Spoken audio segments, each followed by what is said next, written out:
always love coming here to Luxembourg because I spent most of the summers of my youth just a few kilometers on the other side of the border in my father's family village. And this is the only place in the world where everyone knows how to spell my last name and doesn't put an O instead of an E. So it's quite pleasant to be here. After some really heady and very high-tech stuff, I'm going to bring you down to the lowest of the low, which is the infrastructure that you need to power all of this. Plum Consulting is specialized in the intersection of economics, engineering, and regulation. We operate in France and in Britain, and our work is across all layers of the digital ecosystem. I want to talk to you about what it means to connect Europe. It means pulling fiber to connect cities between each other, networks between each other, players in the internet ecosystem, and it means ultimately connecting end users with the contents and services that they want and that they need. One element of this is the broader internet, and the broader internet is not limited to the frontiers of Europe. So there's a lot of subsea cabling that connects Europe to other continents, but also Europe to Europe, so different regions of Europe. Historically, there used to be a few landing points, a few cables shared by many users, but over the last 20 to 30 years, this has evolved a lot.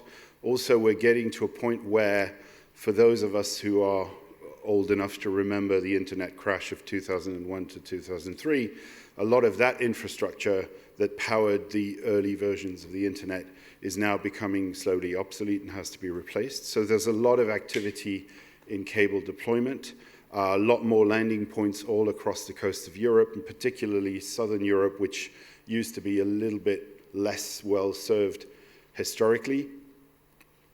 These cables are massive investments. As you can imagine, pulling cable under the sea, securing it and maintaining it is hugely expensive. So a lot of these tend to be collaborative investments between different parts of the ecosystem, different companies, all sharing what looks physically like a tiny strand or a few strands of fiber across a very, very long cable. The other dimension is that once these cables land, you need to connect the cities between each other. And historically, these routes have seen the deployment of fiber alongside highways, waterways, railroads primarily. It used to be that basically only the very large cities were connected directly between each other.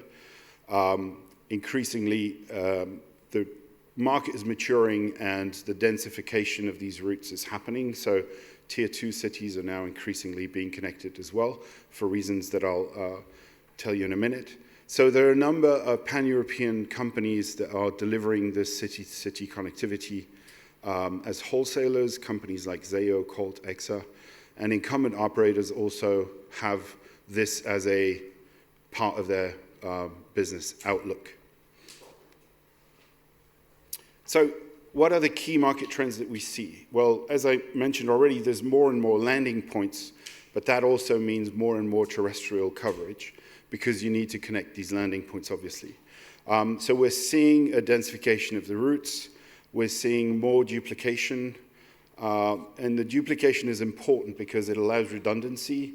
So one of the key aspects of making sure that the products and services that everyone from us lowly end users, consumers, to the biggest businesses, the fact that everyone needs that constantly now means that if you don't have redundant routes and for whatever reason one route goes down, then the service goes down.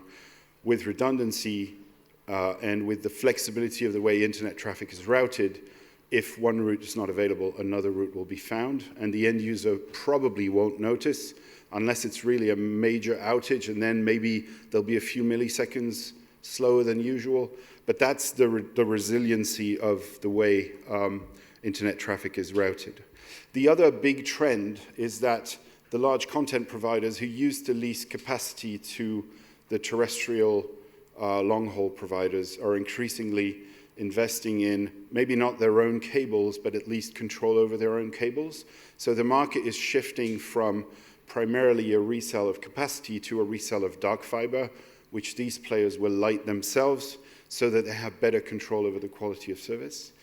And finally, or perhaps actually that's the starting point, I don't know, the interconnection of data centers is a key element to this whole ecosystem shifting. And one of the things that we're starting to see is that the data centers that used to be hosted in large major cities, the capacity both for energy and space in order to do that is getting more and more limited. So we're seeing now data centers shift to smaller places where there's an abundance of energy and the connectivity itself is not actually the blocking point, it's the energy availability. So in other words, some smaller places are getting massive investment in data centers because they have the right assets in order to make that market possible. And then connecting these cities is, in a sense, a more trivial part of the business model. So that's good news for a lot of smaller places because there is a very clear link, which I'll come back to in a second, between that type of connectivity and economic development. Now, I mentioned resilience a minute ago, especially in the international and geopolitical context that we're in today.